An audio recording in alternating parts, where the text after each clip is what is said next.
10 questions for scientists. This is the first in a possible series of questions dedicating the scientific enlightenment and education. These are legit questions I have about the nature of things, and I wish to be answered in high detail. If possible, a video response or a written document with the mathematics behind it would be greatly appreciated. I would like to apologize in advance for my broken English. Question 1. Black holes. For the sake of the argument, let's say that the universe is only composed of one gigantic black hole with a very large radius, about mm, zero point 0.5 AU, and a mass of 1 billion sun. What I wonder is what would be the speed of an object if it was to orbit above the event horizon by about 1 kilometer. Oh, and by the way, if the size and mass is not right, feel free to use your own value. I was just giving an example. My goal was to try to create a fictional orbit very close to the black hole, but require faster than light speed to achieve. However, according to the theory of relativity, it is not possible to get to the speed of light, which is why I want to make this orbit fictional. So, what will it be like? But then, realistically speaking, what will it be like? What if an object just fall toward the black hole and end up in this position where you require a faster than light speed to achieve an orbit? Will it stop accelerating when it reaches nearly the speed of light and fall toward the black hole because it do not have enough speed to complete the orbit? Or is it by definition the point where the event horizon is? Because it cannot go faster than light, so light cannot escape. Therefore, the entire area will be black. Now, let's focus on the event horizon. Once again, we have a fictional object orbiting the black hole. Let's just imagine that this object is a spaceship. Let's say that this spaceship is orbiting the black hole at the exact point of the event horizon. Not just that, but the ship itself will be halfway inside the event horizon. Imagine that the left side of the ship is inside the event horizon and the right side is outside. What will the crew experience? Will the person sit on the right side be able to see the one on the left, and vice versa? Also, to prevent the spaghettification of the ship, let's pretend that the black hole is big enough. Question 2. The speed of light. This is by itself a follow-up to the previous question. Once again, in theory and even in practice, matter cannot reach the speed of light nor go faster. However, my question focuses more about the acceleration of matter. Let's say we once again have a spaceship, but this time it has infinite fuel and a very, very efficient engine, capable of giving a constant acceleration. My question is about what happens when you get close to the speed of light. If I remember right, the reason why we cannot go faster than light is due to our relativistic mass which increase due to our speed, which in turn require more energy to push forward. So if you were to go at the speed of light, your mass will become infinite, which require infinite energy to push. And that is not possible. So, to get back to my question, what happens when we try to reach the speed of light? What is the curve, the deceleration that will happen to your ship? Will it just slow down and reach a critical point in which the ship cannot accelerate anymore? What interests me then is how the engine is going. Will it try to push some sort of immovable object, and then we have to account for the crew in the ship? Will they even be able to breathe as, technically speaking, their movement relative to the ship will be faster? Question 3. The Big Bang. As we all know, the universe started at the Big Bang. I just want to make sure that my understanding is right though. So here's my question. Is the Big Bang the known beginning of the universe as a whole, or is it just for the observable universe? I've seen many people saying that the whole universe was compressed into a single point and expanded from that. But this idea kind of defies the concept that the universe is infinite. It cannot just be in a single point, right? That's why I believe that this idea is a misconception of the real thing. What I believe is that the universe as a whole was always infinite, even at the Big Bang. But the observable universe is that single point we're talking about. There's so many different information you can find in different places on the internet, and I just want to know if I'm wrong.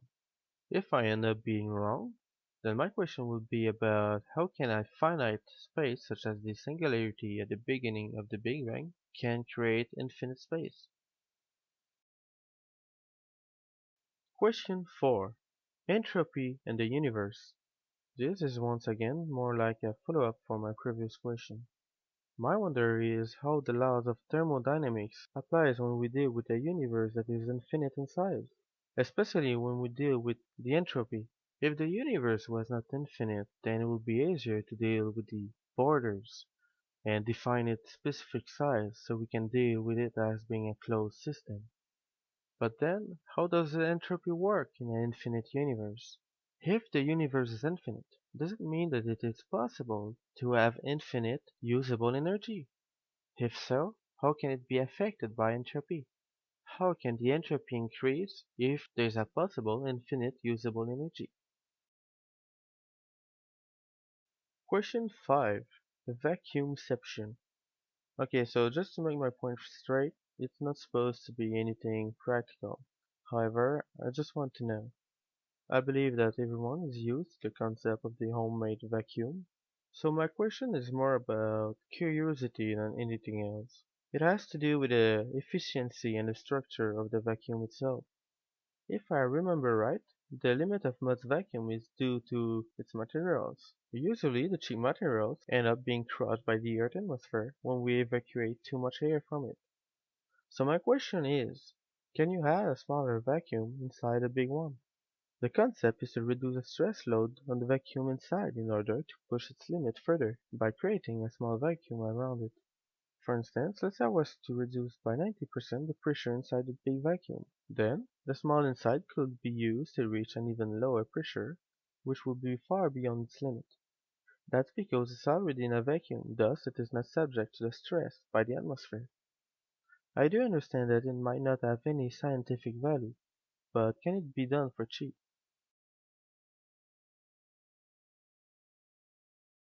Question 6. The Planck Length and Max paradox.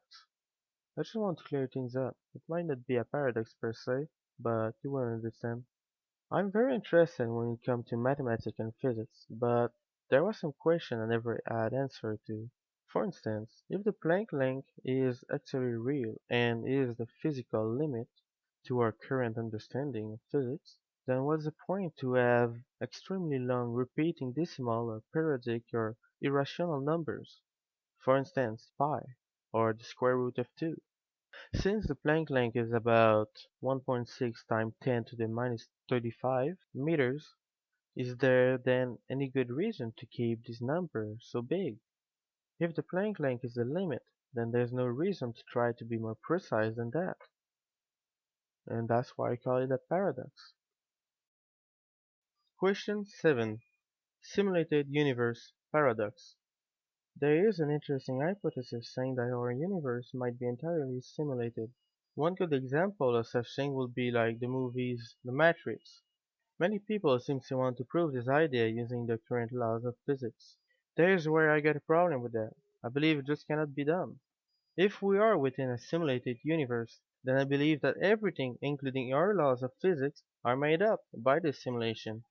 Therefore, the computer or whatever other technology we live in could be run in a different world with different laws of physics, which makes almost impossible to check.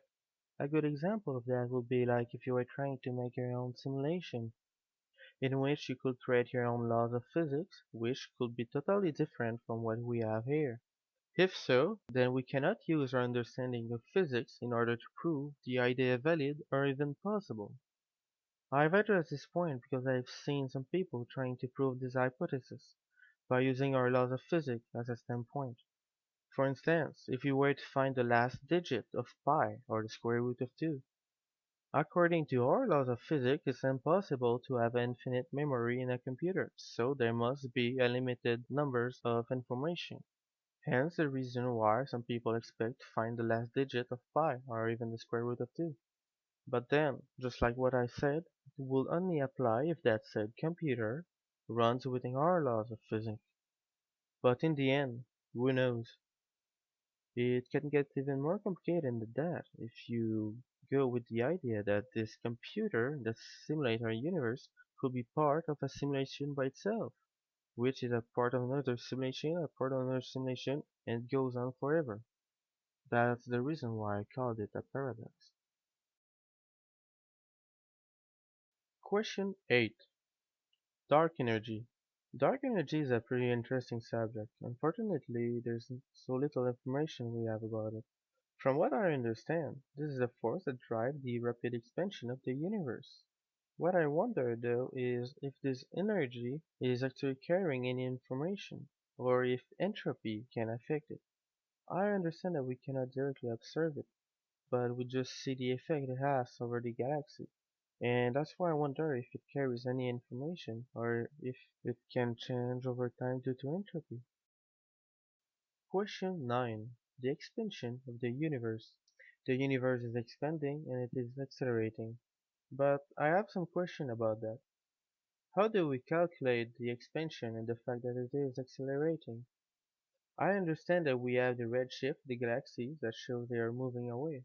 So we see these galaxies as they were billions of years ago, as they are billions of years away.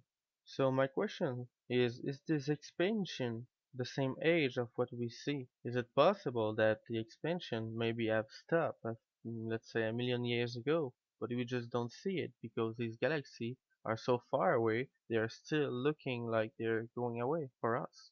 Not only that, but we just have the technology to watch these for like 60 years so far. That's why I'm asking this question. I just want to know how it's done. And it's a quite new science. And to be honest, I want to know more about the maths behind it. It's something I find very interesting. And to me, I feel like we're still in a very young universe, where the expansion is still going on fast but will eventually slow down and collapse in itself.